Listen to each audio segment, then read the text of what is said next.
para analisar o Brasil e a economia internacional. O Agenda Econômica vai conversar hoje com o professor Paulo Nogueira Batista Júnior, diretor executivo no Fundo Monetário Internacional, o FMI, onde representa, além do Brasil, mais 8 países: Colômbia, Equador, Guiana, Haiti, Panamá, República Dominicana, Suriname e Trinidad e Tobago.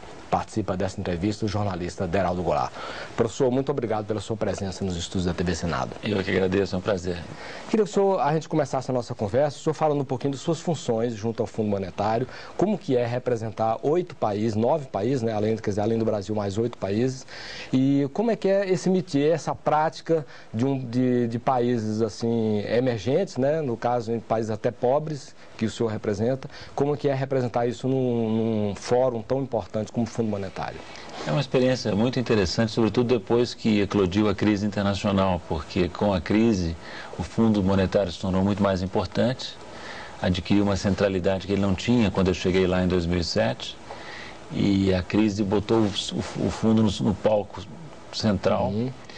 O volume de dinheiro que foi alocado para a instituição operar aumentou muito, inclusive o Brasil se tornou um dos credores do Fundo Monetário, algo inédito que eu nunca poderia imaginar quando aceitei ir para lá. E então isso criou um desafio interessante. Trabalhar lá na diretoria do fundo é muito interessante nesse contexto. Mas o Brasil é credor mesmo, né? Quer dizer, forneceu recursos para que o fundo empreste para outras entidades, outros países. Exato. O Brasil anunciou que emprestaria até 10 bilhões de dólares, fez um contrato e esse contrato já está sendo executado. Então, por exemplo, nós estamos financiando via Fundo Monetário países como Grécia, Irlanda, vários outros europeus, Islândia, já desembolsamos recursos via fundo, nossas reservas estão sendo aplicadas no fundo e transmitidas para países que estão em crise pedindo apoio. Sim. Mas continue a sua... Mas evidentemente isso significa que a posição do Brasil hoje é completamente diferente do que era 10 anos atrás, 5 anos atrás no fundo, né? É isso mesmo. O que muda é esse status de passar de devedor para credor? Bem, eu que sou um devedor nato e hereditário, nunca imaginei que seria credor do fundo. Então é muito mais confortável, você tem muito mais voz, influência como diretor que representa Brasil e outros 8 países, mas sobretudo o Brasil, que é a cabeça de cadeira, do que tinham os meus antecessores. O Alexandre Kafka, o Murilo Portugal, o Eduardo Loio, sobretudo o Alexandre Kafka e o Murilo Portugal, tiveram que passar por situações em que o Brasil estava lá pedindo dinheiro, se submetendo ao monitoramento do fundo, né? Hoje nós não somos um credor novo e temos a experiência recente de sermos devedores, então sabemos o que é ser devedor do fundo, então até temos uma postura flexível. E eu tenho defendido o ministro Manteiga também, evidentemente, que é o governador do Brasil no fundo, que o fundo tem uma atitude inteligente, flexível no trato dos países que ele tem que recorrer, né? Então, é muito interessante esse processo, porque você estando lá, o que acontece na diretoria do fundo? São 187 países membros, quase todos os países do mundo são membros do fundo, com exceção de pouquíssimos. Coreia do Norte, né? Cuba, Taiwan e alguns outros pequenos. E a diretoria tem 24 cadeiras. Então a maior parte dos países se agrupam em constituencies. O Brasil é cabeça de uma constituency, de uma cadeira que inclui esses países que você mencionou. Então para nós, por exemplo, nós temos Haiti na nossa cadeira. É um desafio enorme, porque o Haiti é um dos países mais necessitados de apoio, com o qual o Brasil tem, independentemente do fato do Haiti estar conosco, né, no FMI e no Banco Mundial, tem uma relação Brasil-Haiti que é muito forte, muito importante. O Brasil comanda as tropas da ONU que estão lá. Então, nós temos uma dedicação especial e uma preocupação especial com Haiti. Então, o diretor brasileiro, diferentemente do diretor americano ou francês, por exemplo, que são países que estão sozinhos numa cadeira, tem uma variedade de experiências enquanto diretor no fundo, que é muito rica e muito interessante. E é um canal para o Brasil aumentar a sua cooperação internacional, as suas alianças internacionais, não só com países da cadeira, mas com outros países. Vou dar um exemplo. Nós apoiamos muito países distantes, às vezes, mas que nós sentimos que estão sendo injustiçados pelo jogo de poder dentro do fundo. Vou dar um exemplo. Islândia.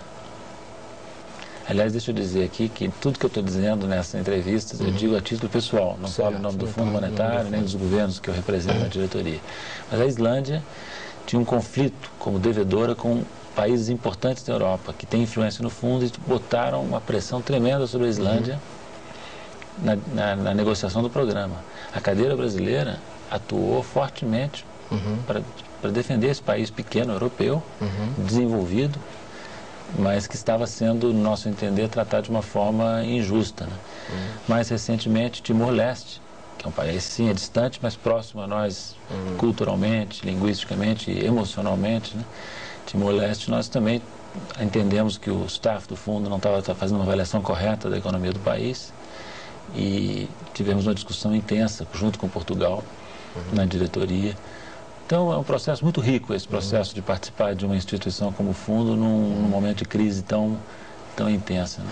Quando surgiu o acordo de Bretton Woods, em 44, foi validado em 47, começou a valer em 47, realmente o mundo estava saindo de uma guerra, havia necessidade de que houvesse uma concertação internacional, um acordo, né, para se manter as moedas em harmonia entre si e com isso estimular o comércio, estimular a troca de mercadorias e de serviços entre os países. Hoje a gente sente de novo essa necessidade, né, de uma concertação, de um maestro regendo esse grupo de moedas, cada um por si e tal. Como é o Fundo Monetário, o senhor acha que pode vir a exercer esse papel, embora a gente ache meio impossível a repetição de um acordo de Bretton Woods, mas o senhor acha possível haver algum tipo de acordo onde o fundo desempenha a cabeça de rede aí desse acordão? Acho que um acordo de estabilização cambial, como foi o acordo de Bretton Woods, não é factível no curto, nem mesmo no médio prazo. Acho que nós vamos continuar com um regime preponderantemente de flutuação entre as principais moedas. Agora, isso não significa que não se possa fazer um acordo para que essa flutuação cambial seja relativamente ordenada, né? Não é fácil.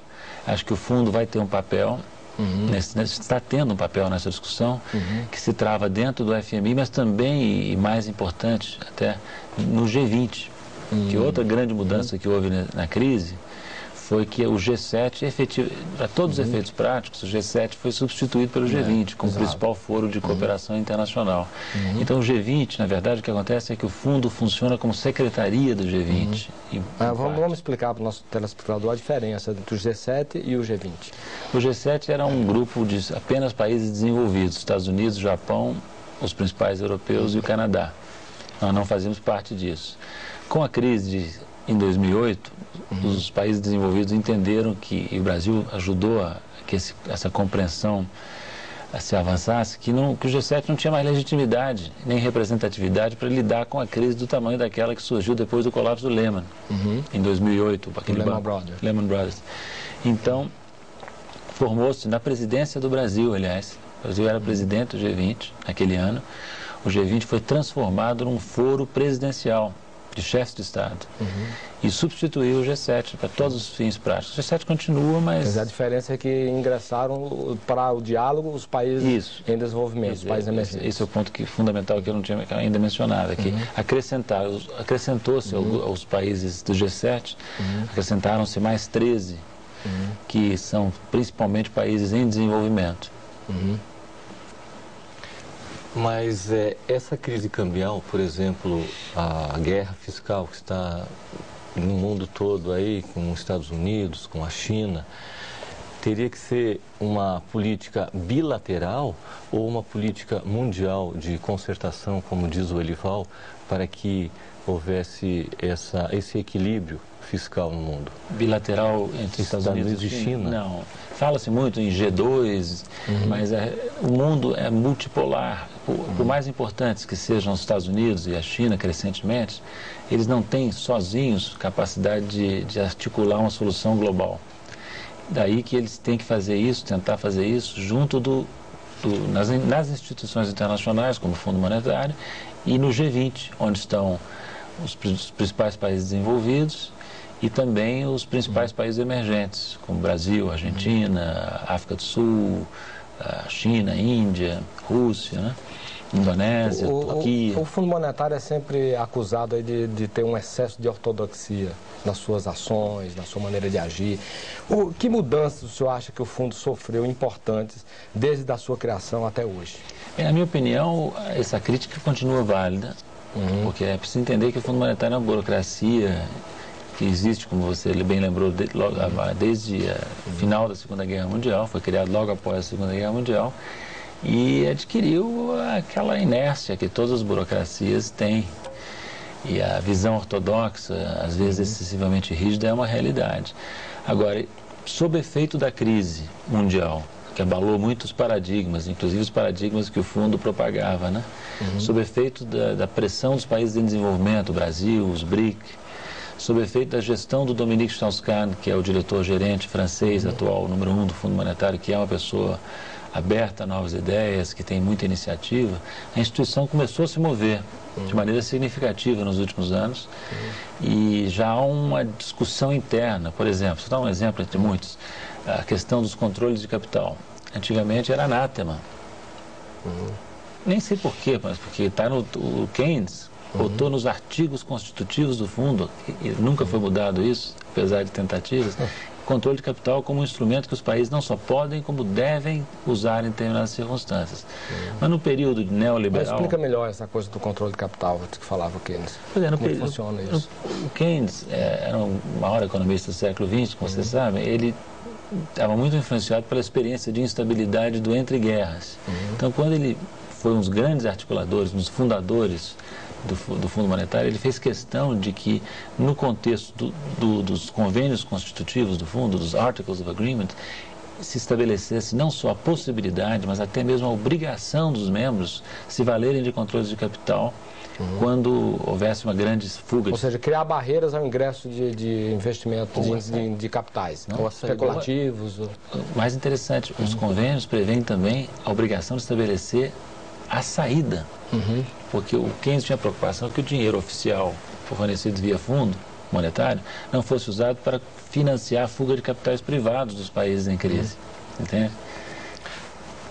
Então, o que aconteceu foi o seguinte, isso nunca foi mudado.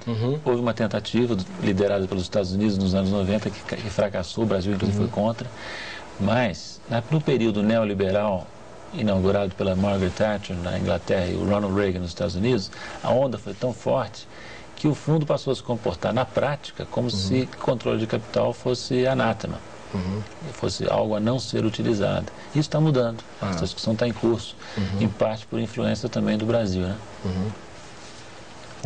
Então, vamos falar um pouquinho desse estigma do Fundo Monetário Internacional. Há um estigma muito forte, principalmente nos países da América Latina. A gente estava comentando aqui no intervalo aquela cena da Ana Maria Jul carregando aquela pastinha. Quando eu chegava aqui, todo mundo era furição danado, na imprensa, todo mundo com medo do Fundo Monetário. Quer dizer, esse estigma, embora o Brasil tenha mudado a sua posição de devedor para credor dentro do fundo, esse estigma ainda persiste em alguns países emergentes. O senhor acha que isso tem perspectiva de mudança, com a mudança, aos poucos o fundo também vai sendo alterado, né, o seu perfil, ou isso é uma coisa que vai continuar ainda por muito tempo? Uma das razões que me trouxeram a Brasília essa semana foi justamente a presença de uma missão do fundo, uma missão de rotina do fundo para diálogo econômico com as autoridades, que fazem em todos os países. E é sintomático que, contrariamente ao que acontecia na época da Ana Maria Jul, como você lembrou, ninguém tomou conhecimento da presença deles aqui. Aliás, talvez seja a primeira vez na imprensa, na televisão, em algum lugar que se fala da presença do fundo aqui. Então, hoje em dia, essa relação com o fundo é mais tranquila, do ponto de vista do Brasil, mas você tem razão que o estigma é uma realidade, Elival. É uma realidade, ainda no Brasil, é uma realidade, mas em alguns países da América Latina e em outras regiões do mundo é mais forte ainda. Por exemplo, um dos países da nossa cadeira, o Equador, tem uma relação bastante difícil com o fundo, memórias muito duras de erros cometidos no entender deles, acho que com razão, pelo Fundo Monetário em outros governos. A Argentina tem uma relação com o fundo marcada pelos fracassos das recomendações do fundo, que a Argentina aceitou inadvertidamente na época do Menem, do Cavalo, aquela época que a Argentina se encantou com barbaridades, né? Então, você veja que o fundo tem um trabalho que incompleto ainda, apesar dos esforços do Dominique Strauss-Kahn, de mostrar que existe uma instituição mais representativa, mais, vou dizer uma palavra forte, mais inteligente do que aquela que no passado vinha receitar fórmulas para os países em dificuldades. Agora, professor, o senhor falou que a Argentina tem uma relação mais conturbada com o FMI, né? E essa semana a missão esteve aqui, mas o ministro Guido Mantega também deu uma palmadinha, vamos dizer assim, nas críticas e nas observações que o fundo fez sobre a economia brasileira, chamando de análise daqueles velhos ortodoxos do FMI. Quer dizer, que tem uma ortodoxia ainda lá dentro do FMI? É o que eu estava dizendo, é uma instituição que existe há muito tempo, tem uma burocracia consolidada, com muitos vícios, muitas inércias. E esse episódio não foi a missão que falou, essa missão está aí, não tem nada a ver com isso. Está num relatório, não é isso? Um relatório foi divulgado na semana passada em Washington, pelo staff, sem passar por discussão na diretoria, e que tem uma frase lá, realmente imprecisa, eu acho, sobre a situação fiscal brasileira. Agora, o do relatório, de uma maneira geral, que é curto, é uma atualização, tem números que mostram que a situação fiscal brasileira é das melhores entre o G20, por exemplo. E a nossa imprensa gosta, toda a imprensa tende, né, a ver o negativo, porque, como dizem os americanos, né, good news is no news, né? Boas notícias não é boa notícia, não é notícia. Então eles pegaram aquela frase lá e deram um destaque talvez excessivo, e o ministro rebateu dizendo que havia uma distorção, que de fato havia, né? Porque na realidade a posição fiscal brasileira inspira cuidado, sim. O Brasil precisa fazer um ajuste fiscal, precisa, mas é uma posição melhor, certamente melhor que a de todos os principais países desenvolvidos hoje, né? Isso é uma informação importante, né?